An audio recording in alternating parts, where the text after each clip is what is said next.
Nếu mà ông tắt đuôi này bà Gio ya tao cái ông tắt đuôi bà Ông ya đây Tao phone nó sắp này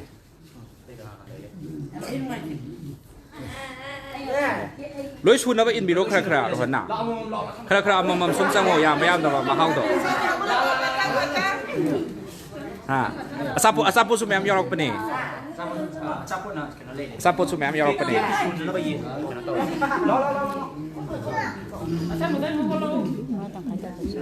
Lối chiếc xe khá chiếc xe Kiek cha thì nó hàn hào rồi đấy tao đi ra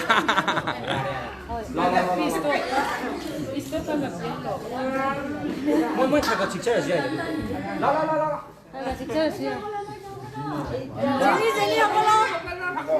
Kana là cái quan liệt lối lao Bố anh em thắm rồi bố anh em thắm lòng tặng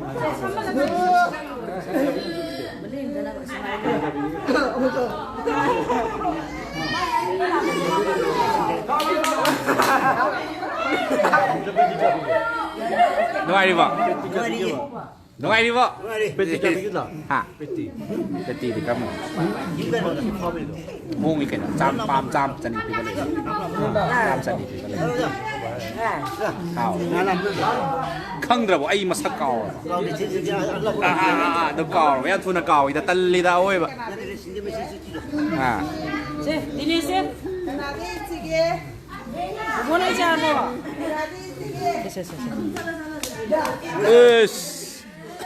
Ano ba yam làm mà sắc khăng đó vậy nè Ano ba mình sân tàu yam làm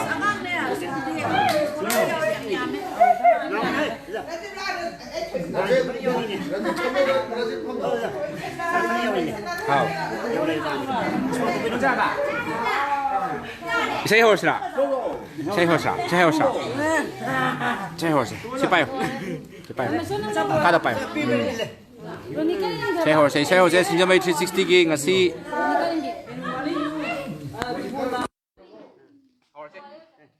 तुम पास आए पूर्णिमा ओइना लैका दाबा नोम वाले बेथा जगुम my थोमा कालाम लेबे पूर्णिमा ओइना लैका दाबा नोम वाले बेथा जगुम my थोमा कालाम लेबे लैरोय नंगी फजाबा मफम कैदा थीरबसु लैरोय नंगी फजाबा मफम कैदा थीरबसु पूर्णिमा ओइना लैगदबा नोम वाले बेथा जगुम माय थोमा कालाम लेबे नौना लैसा तमलिङै ओइनिङदे ऐदि लैसाबे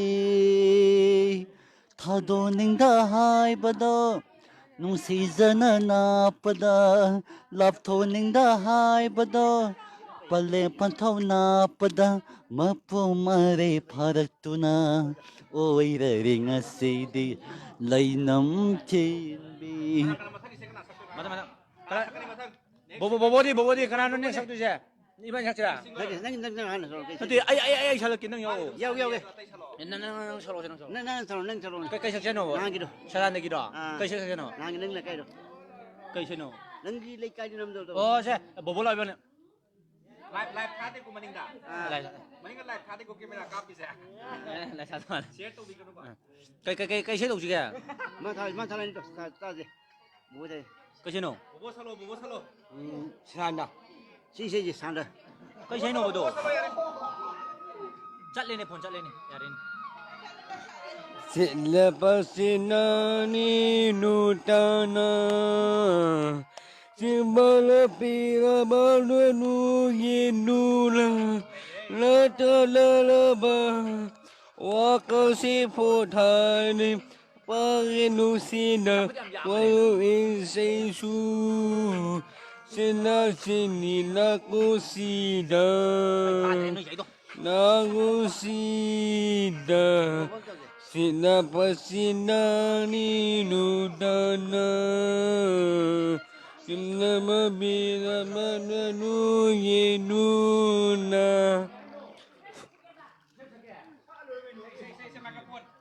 Bố microphone xuống là cái transport đâu xí. Là lép vào ngồi sắc sầu, lép vào ngồi sắc sầu.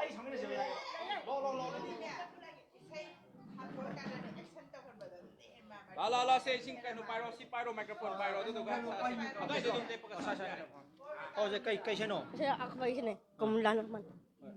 Kom la naman sin le nang kom la naman sin kha le nang di nên nung kia cha bi he ma kom la naman sin kha le nang di nên nung kia cha bi he ma wa le kwa ba tang na sa oyobi gale party.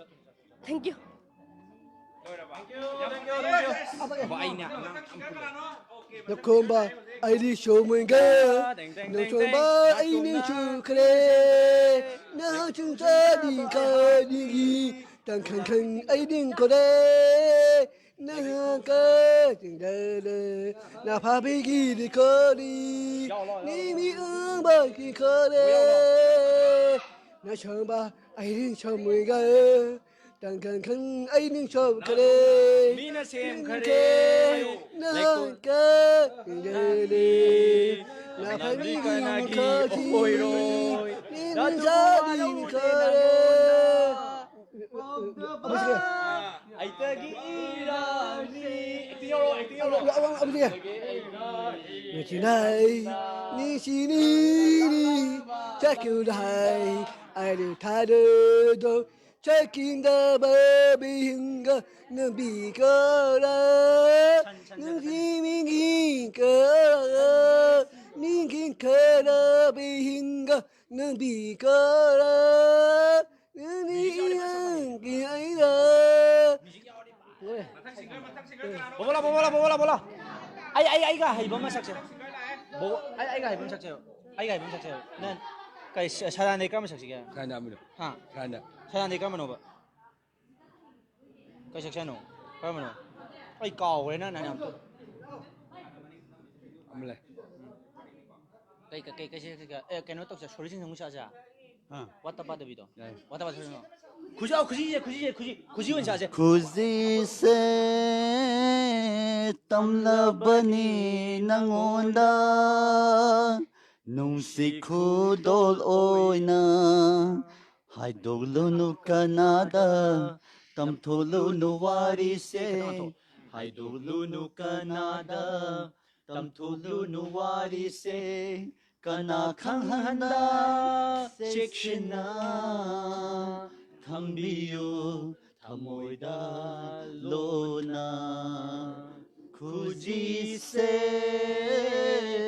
तमलबनी नंगोंदा नुंसी खुदोल ओइना खुदोल की आथखंदा lotion बिदबा करीगुम्बा वारो हौरनी थमोइसीना मिकुप खुदिं नंगी याइफनाबत खलीब पुंसीसीना मिकुप खुदिं नंगी याइफनाबत खलीब पुंसीसीना खुजी से Tamlabani nangonda nungsi khudol oina. Thank you. Thank you, thank you, thank you, thank you. Bobo lady. My last move. Bobo is special. For me. Great neighbor. Này.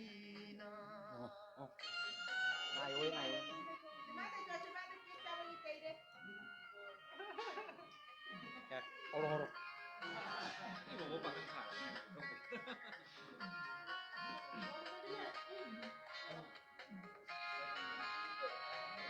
Great neighbor thay gì? Nung si bơ cơ đi được hành đờ nơ, anh mơ ai đi buông xì nơ. Nung si bơ cơ đi được hành đờ nơ, anh mơ ai đi buông xì nơ. Ngầu đi mơ luôn nâng nâng nơ lâm đà bơ. Ngầu đi mơ nâng nâng nơ lâm đà bơ. Nung si đà bơ nụ khăm mơ nơ. Mina. Los America. Tananomi Madonna Galure Aina. Tananomi Madonna Galure Aina. Misum na ninuna. Misum na ninuna. Nile aibu Nanomi Madonna Galure Aina.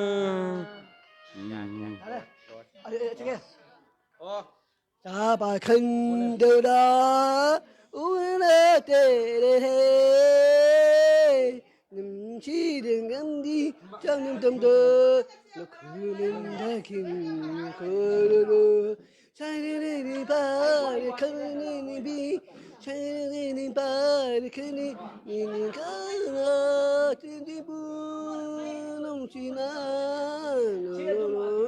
ta bà khinh đều đó uống tê niềm chi đừng em cho tâm tư nó cứ để ba đừng tôi người ấy nghĩ trên đi buông xin đưa cả bà khăn đưa ra u đơn tê để nhưng chỉ đừng hứng ghi cho tâm tư mọi tha đi nó hùng ba chạy đi cơ dầm dầm thế ra đi chỉ là đi ba ngồi đi ca đi đi chỉ ba mọi tha đi hùng ba chạy đi cơ dầm dầm dầm chỉ là đi ba ngồi đi ca đi đi chỉ đi đi đời ôi đi ba ngồi đi tha đi hùng ba chạy đi cơ dầm dầm. Dạ đây. Aji, hay lo. Cây xe nó rồi. Hana scrutiny an tàu adam. Bên cây xe nó. Đăng ký cho cô diễn là cái ca ngày ta la kê đăng ký cho cô diễn là cái la kê đăng ký cho cô diễn là cái. Check cái nó. Cái nó. Ma khăn liền ai bố sắc sắc này đấy. Bố nên lá xí cái này có mà lá sôi này có. Cái gì nó? Bolem. Xin nắng đi sa tâm mi. Lo kia mơ cô đi su. Nằm nắng đi sa tâm mi.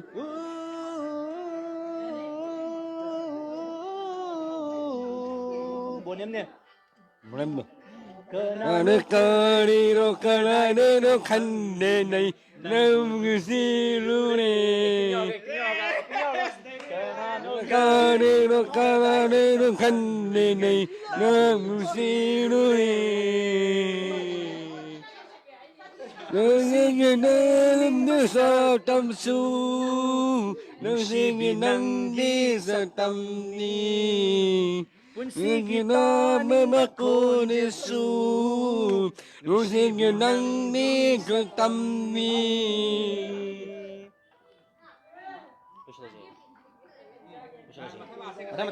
Ya. Okay. Lo. Ha. Oh, ada mama ay. Lo na ba sa. Oh, group song. Group song. 200K followersอยู่บนมิตรบีบีสกูลกี้คุยชาตรสิงห์นะสักจะว่าพดูตำจะว่าใช่เราละสิ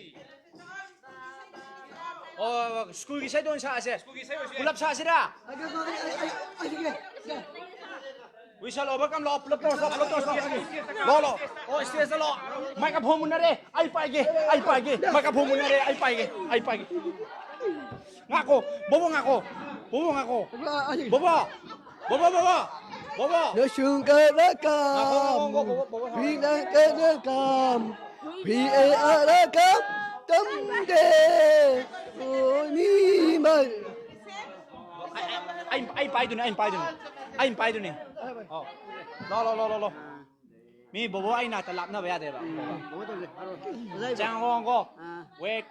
1 2 3. Ha. Yo na. Dung di. Oh. Asna isai so o kan nam na le ba som da. Lo. Che.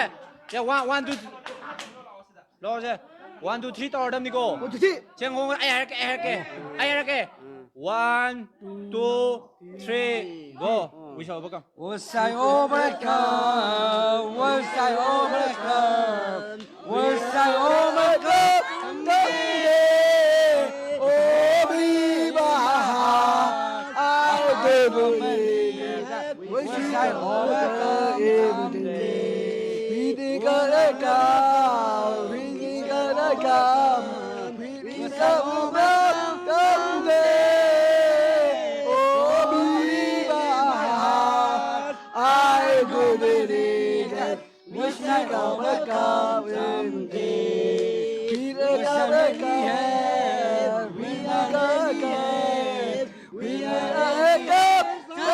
Oh,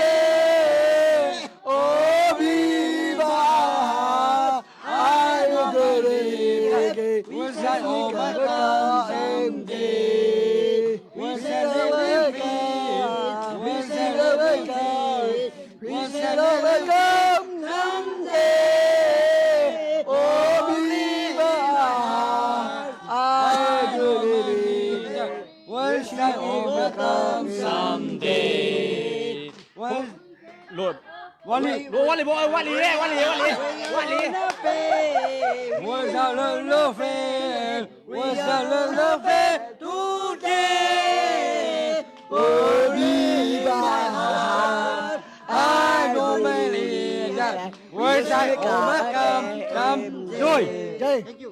Yeah, thank you. Yadri. Ha. Yadri. Big pok. Oh, ya, sko. Nung.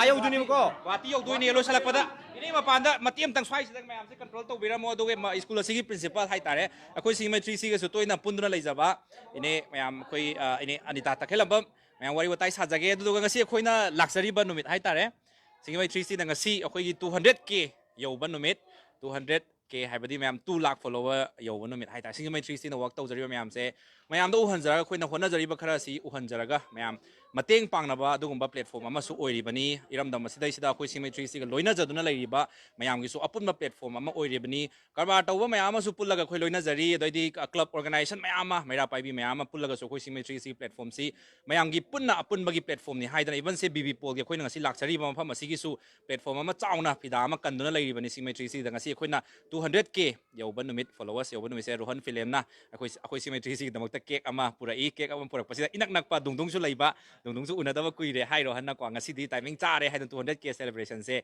BB Pol da koi celebrate tꯧminarurasi haina haibirakpatay ngasi laksaribani BB Paul Mental Development School asi mayam akoi angang mafam se laibiriba koi angang sing haita iyamba sing yauri ni che sing yauri ni tawadabu makoi sing asi tasengna mayam ga atopa akoi gi ichinau mayam yengnaru mata mai chahiga chana da haitare akoi intellectual kariba iche haibibada okay persons with intellectual disability haidana akoi na lairiba chahi siga wakhalga manada haitare tasengna makoi soinai banate tasengna makoi da mayam ga atopa taunari se loina ngamban loina ngammeba ko wakhal da khatang akoi ka khara hena wangi ba haitare aduna makoi gi damakta leibiba training center ni training school ni do mafam se so koi ngasi principal asi ga unajadana wari watai losalakpagi oina haija tare ngakhtang makoi na madam asina kari fawbono akoi ngasi celebrate mafam se singemetri sigi 2 lakh follower yo bono mese mafam se celebrate to lak saba cake kak minaraga hawar harau tayang ngakhtang pothamin na bang ha nok min na ba mi ko basida kari fawbono haibasi madam gi mafam dai tamin na se madam Anita microphone amta Thank you.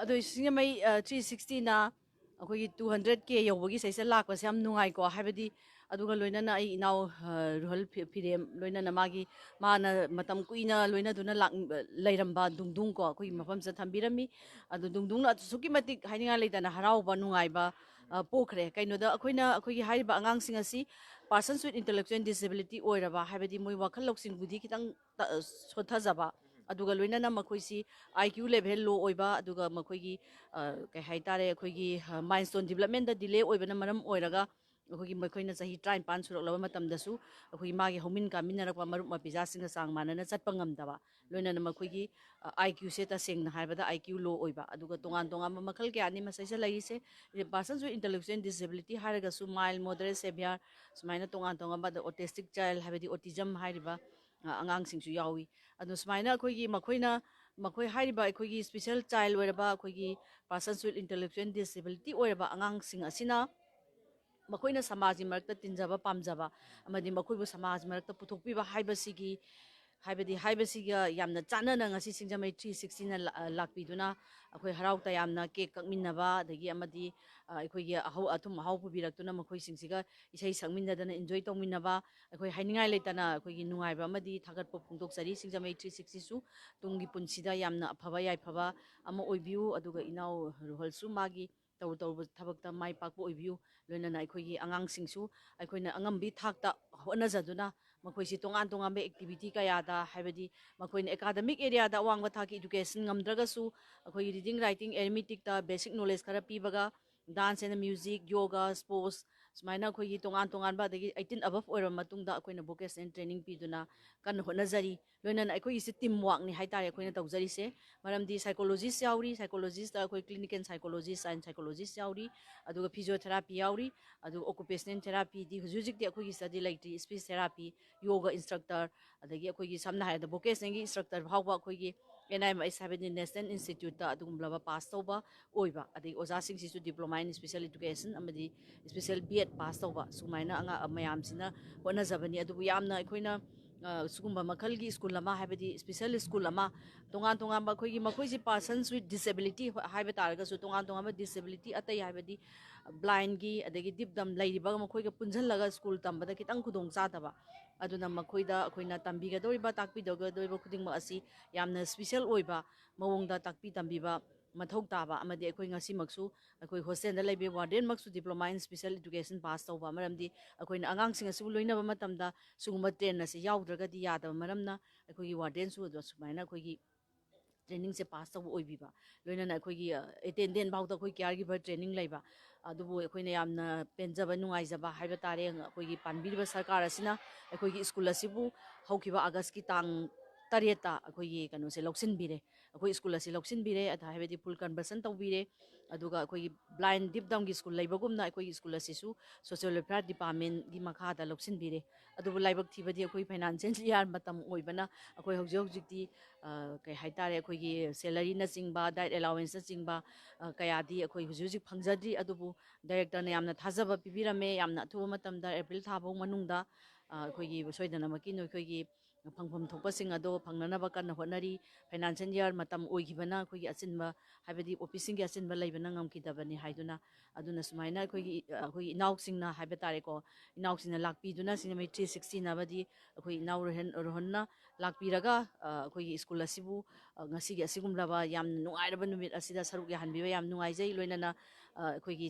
ꯁꯤꯡꯖꯃꯩ 360ꯒꯤ ꯁꯥꯏꯠꯇ ꯍꯥꯏꯖꯕ ꯇꯥꯔꯦ ꯍꯥꯏꯕꯗꯤ ꯃꯍꯥꯛꯀꯤ ꯀꯩꯅꯣꯁꯤ ꯃꯌꯥꯝꯅ ꯌꯦꯡꯕꯤꯗꯣꯏꯅꯤ ꯑꯗꯨꯅ ꯁꯨꯝꯕ ꯁ꯭ꯀꯨꯜꯁꯤꯗ ꯑꯩꯈꯣꯏꯒꯤ ꯑꯉꯥꯡꯁꯤꯡ ꯑꯁꯦ ꯑꯩꯈꯣꯏ ꯍꯣꯁꯇꯦꯜꯗ ꯂꯩꯕꯁꯦ ꯑꯩꯈꯣꯏ ꯈꯔ ꯂꯥꯞꯄ ꯑꯉꯥꯡꯁꯤꯡ ꯍꯥꯏꯇꯥꯔꯦꯀꯣ ꯑꯗꯨꯒꯨꯝꯕ ꯑꯉꯥꯡꯁꯤꯡ ꯍꯣꯁꯇꯦꯜꯗ ꯂꯩꯕꯒꯤ ꯈꯨꯗꯣꯡꯆꯥꯕ ꯑꯗꯨꯃꯛ ꯐꯪꯖꯒꯅꯤ ꯑꯗꯨ ꯑꯀꯨꯞꯄ ꯃꯔꯣꯟꯒꯤꯗꯃꯛꯇ ꯁ꯭ꯀꯨꯜꯗ ꯂꯥꯛꯄꯤꯌꯨ ꯑꯗꯨꯒ ꯗꯦ ꯁ꯭ꯀꯣꯂꯔ ꯑꯉꯥꯡꯁꯤꯡꯒꯤꯁꯨ ꯑꯩꯈꯣꯏ ꯚꯦꯟ ꯆꯦꯟꯖꯔꯤ ꯑꯗꯨ ꯁꯨꯃꯥꯏꯅ ꯑꯩꯈꯣꯏ ꯚꯦꯟ ꯆꯦꯜꯂꯤ ꯑꯗꯨ ꯀꯅꯥꯒꯨꯝꯕ ꯄꯦꯔꯦꯟꯁꯤꯡꯅ ꯃꯁꯥꯅ ꯊꯤꯟꯕꯤꯔꯛꯄꯁꯨ ꯌꯥꯎꯏ ꯑꯗꯨꯅ ꯑꯩꯈꯣꯏ ꯁ꯭ꯀꯨꯜꯁꯤ ꯍꯧꯖꯤꯛ ꯑꯣꯄꯟ ꯇꯧꯖꯔꯦ ꯃꯃꯥꯡꯒꯤ ꯆꯍꯤ ꯈꯔꯗ ꯀꯣꯚꯤꯗꯅ ꯃꯔꯝ ꯑꯣꯏꯔꯒ ꯁ꯭ꯀꯨꯜ ꯑꯁꯦ ꯀ꯭ꯂꯣꯖ ꯇꯧꯕ ꯍꯥꯏꯕꯗꯤ ꯄꯨꯔꯥ ꯀ꯭ꯂꯣꯖ ꯇꯧꯕꯗꯤ ꯅꯠꯇꯦ ꯑꯗꯨꯒ ꯑꯩꯈꯣꯏꯅ ꯀꯩ ꯍꯥꯏꯅꯤ ꯍꯣꯝ ꯚꯤꯖꯤꯠ ꯄ꯭ꯔꯣꯒ꯭ꯔꯥꯝꯒꯨꯝꯕ ꯑꯗꯨꯝ ꯆꯠꯂꯤ ꯑꯗꯨꯒ ꯀꯩꯒꯨꯝꯕꯗꯁꯨ ꯑꯩꯈꯣꯏꯅ ꯄꯣꯠ ꯆꯩ ꯀꯩꯀꯥ ꯃꯣꯏꯗꯁꯨ ꯑꯗꯨꯝ ꯄꯤꯕ ꯆꯠꯂꯤ ꯑꯗꯨꯒ ꯂꯣꯏꯅꯅ ꯑꯩꯈꯣꯏꯒꯤ ꯍꯣꯁꯇꯦꯜꯗꯤ ꯑꯗꯨꯃꯛ ꯑꯩꯈꯣꯏ ꯑꯉꯥꯡ ꯈꯔꯗꯤ ꯑꯗꯨꯃꯛ ꯇꯉꯥꯏ ꯐꯗꯕ ꯑꯩꯈꯣꯏꯒꯤ ꯌꯨꯝꯗ ꯂꯩꯕꯗ ꯄ꯭ꯔꯣꯕ꯭ꯂꯦꯝ ꯑꯣꯏꯒꯗꯕ ꯀꯣꯚꯤꯗ ꯃꯇꯝꯗ ꯃꯄꯥꯟ ꯂꯤꯄꯥꯟ ꯊꯣꯛꯀꯅꯨ ꯍꯥꯏꯕ ꯌꯥꯔꯣꯏꯗꯕ ꯑꯗꯨꯒꯨꯝꯕ ꯑꯉꯥꯡꯁꯤꯡ ꯑꯗꯣ ꯀꯟꯇꯤꯅ꯭ꯌꯨꯁꯂꯤ ꯑꯗꯨꯝ ꯂꯩꯔꯛꯏ ꯑꯗꯣ ꯑꯩꯈꯣꯏꯅ ꯇꯧꯕꯤꯕ ꯋꯥꯛ ꯑꯁꯤ ꯎꯕꯤꯗꯨꯅ ꯃꯌꯥꯝꯅ ꯁꯨꯃꯥꯏꯅ ꯁꯄꯣꯔꯠ ꯄꯤꯕꯤꯕ ꯃꯌꯥꯝꯒꯤ ꯁꯄꯣꯔꯠ ꯌꯥꯎꯗ꯭ꯔꯒꯗꯤ ꯉꯁꯥꯏꯒꯤ ꯑꯩꯈꯣꯏꯅ ꯄꯥꯡꯊꯣꯛꯂꯤꯕ ꯊꯕꯛ ꯈꯨꯗꯤꯡꯃꯛꯁꯦ